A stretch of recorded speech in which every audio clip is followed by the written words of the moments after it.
Welcome back, everybody. You got Will and I-Man here from the Block Runner, MetaZone, and Rovi. And today we're going to talk about BRC20 updates. It's been 10 days, dude.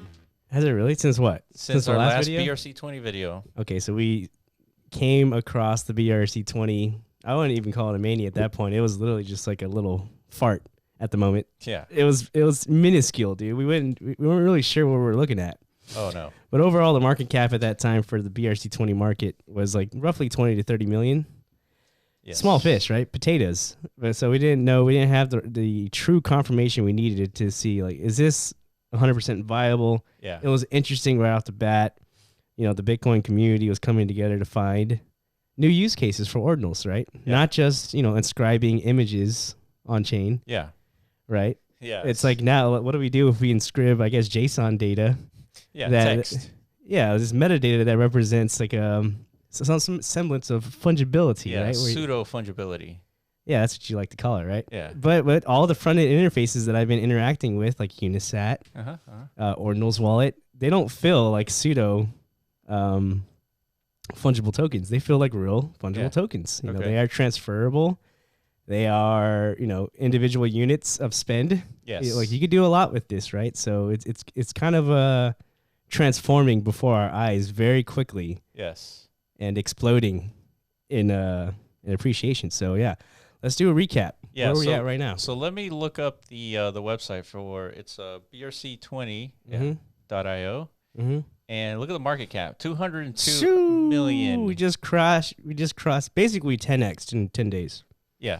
So when we were talking about it was 26 million for the total market cap of all the BRC20s. Yeah. So congrats anybody who was stumbled on that video, because you know. It's been quite the ride, I would say. Yeah, I remember Ordi at 70 cents. Me so too. 10x. Yeah. Meme was like $60. $30, $60, something like that. Something, yeah. PayPay was like 7 cents. Yeah. So there's been quite a uprise as far as like entry into this sector, for good reason, right? Because I mean, this is interesting, man. This is Bitcoin. This isn't some new L1. Yeah. That just entered the market, right? That nobody knows, nobody trusts. Yeah. Everyone just kind of like digested a white paper. $400 million from some VC group was pumped into it. Right. This is truly organic, right? Yeah, 100%. That's what makes this so interesting. Yes. So we got a couple of tweets here, and so we're looking at Mark Jeffrey. He says, looks like BRC20 are growing too fast for Bitcoin to handle, and a new issue with BRC20 mintings arose this morning. You could pay for a mint, but if your mint gets stuck in the line too long, it basically doesn't count. So what does this remind you of?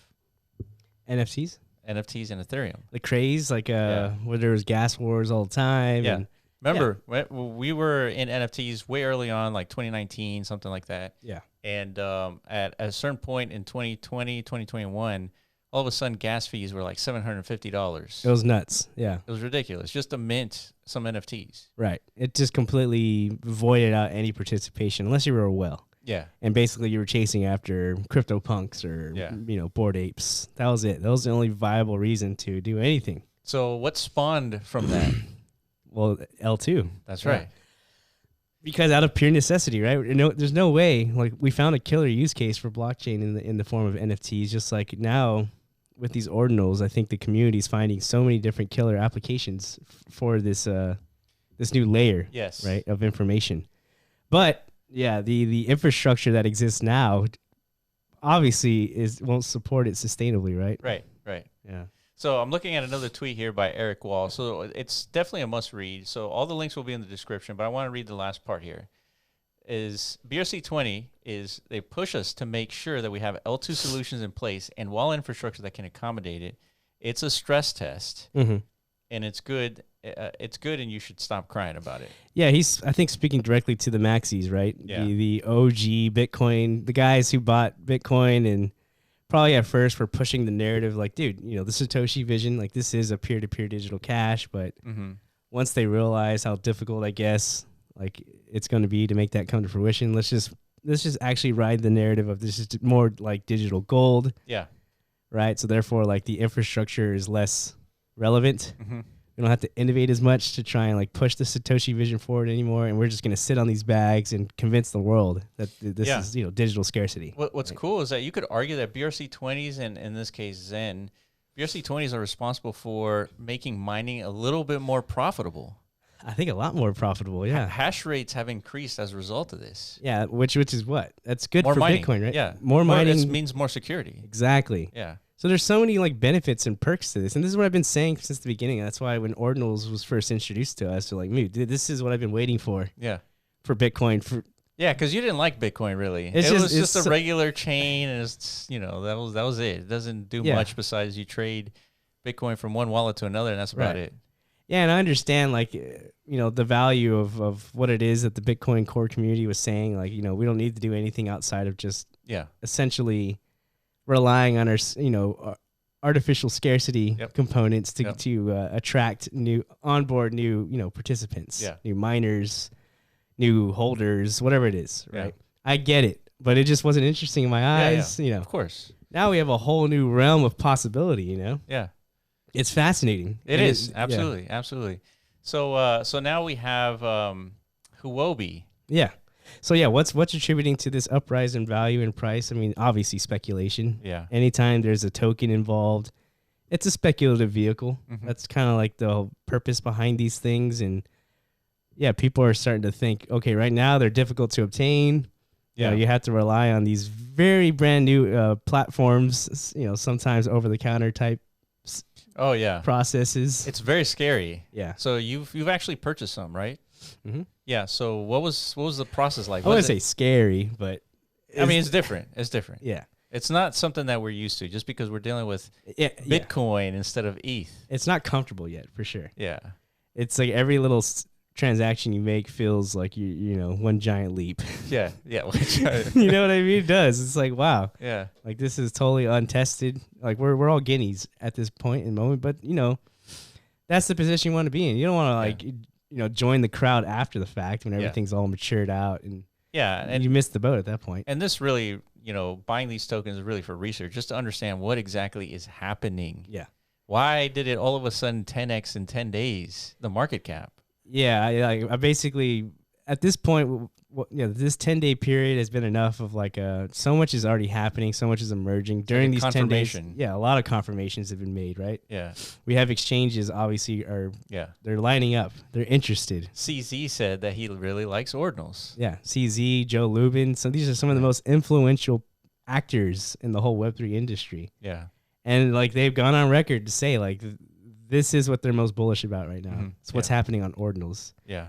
And at face value, it's kind of like hard to understand because everything is so primitive and there's still so many questions about, security, like there's minimal auditing, I'm sure. Sure, yeah. Over all this stuff. So, of course, you got the maxis chiming in saying this is not good at all. Yeah. Right. So there's a lot of discussions happening at the same time, but nonetheless, I think it's already been proven this isn't like a fad. Yeah, definitely not. So it's Bitcoin, like we said. This isn't some new layer one. Yeah, and this is all run by like the community, right? The community is coming up with like this thing called Unisat, right? And they're creating a marketplace for these inscriptions. Yeah. And so people are inscribing, they're making new tokens, and people are buying them. Correct. Right? That's out of thin air, just because you could with the whole ordinal scheme, the nomenclature scheme that. Correct. Yeah. So so this is I guess this is your favorite wallet right now. Oh yeah, this is definitely like the standard as far as I've come across. So there's a lot of videos we need to make into the future because right now we're just kind of like revisiting the BRC20 market. Like as you said, we saw it 10 days ago. It was interesting. We're 100% sold on it yet, but now I think for sure, like we've seen enough data to prove like that this isn't going anywhere. So now the question is like, how high can this actually get? Like how big will this become? Yeah. Right. Because also since what's happened in the last 10 days, BRC20s aren't alone and they never really were. There were other like, different renditions of how to bring fungibility to the Bitcoin chain. So on our comment section on YouTube, I saw somebody talking about this thing called Counterparty. Yeah. And I didn't know, but it was a very similar structure, and it was created way before BRC20. Yeah. And so we're going to be making videos about Counterparty, stacks. Now there's SRC20s, which is I think Stamps' new protocol for fungible tokens. Then they got ORC20s. ORC20s. and then trustless machine. Yeah, there's a lot happening. I think more basically people are making improvements on BRC20. Yeah. Putting out white papers and docs and launching whole protocols. So yeah, these guys are competing with each other. Which one is going to create, I guess, capture a critical mass? Because the best one doesn't always win. You mean like from a technical perspective? Yeah, technical perspective, the most easy to use. I mean, true. It really just depends on like the zeitgeist of the minds of people getting into this stuff. Yeah, and this is why it's so interesting to me, because really it's all about the developers. Because like when it came down to Ethereum, like it was all about the early core Ethereum community's ability to attract developers. Yeah. Right. To leverage what it is they've built, the smart contract functionality. Right. Mm-hmm. Tap into this. Use these tools to build new value. Yeah. Right. And right now that's happening on the BRC20 side. Yeah. Like right now, all these new renditions are so brand new. Like they might have like added technical features to like just like the base layer of their, the protocol. The protocol. Yeah. But whether or not the developers buy into it or care about it is the real thing. Right? Yeah. Because developers are the ones who create value. Right. So speaking of that, we're going to have to create videos down the line, because when you're talking about fungible tokens, what's like the key word everybody's always looking for? Liquidity. Well, liquidity, and utility, right? Yeah, utility, yeah. Utility tokens, liquidity for tokens. Like these are all very necessary things, right? So you're basically alluding to when a developer decides, I want to make a project, I need to select a chain. Yeah. Why would they select Bitcoin or Ordinals or BRC20? Yeah. Why would they do that when they can do it on Ethereum or Solana or whatever? Yeah, there's so many other options, right? Yeah. There's like over 100 layer ones at this point. There has to be. Yeah. So why sacrifice your dev time and resources and ability on something that's so unproven and well, let's think in a about saturated market? Yeah. So Bitcoin is obviously the cryptocurrency that has the highest market cap. Yeah, and you don't see it part of this category of smart contract platforms, because it's not as of right now. Right. And so you could come up with a scenario where a developer says, I need to settle my transactions on the biggest market cap coin. Yeah, why would you want to do that? If you're building like a DeFi exchange, right? Like a Uniswap, why would you prefer Bitcoin over Ethereum? Well, because Bitcoin has the most liquidity.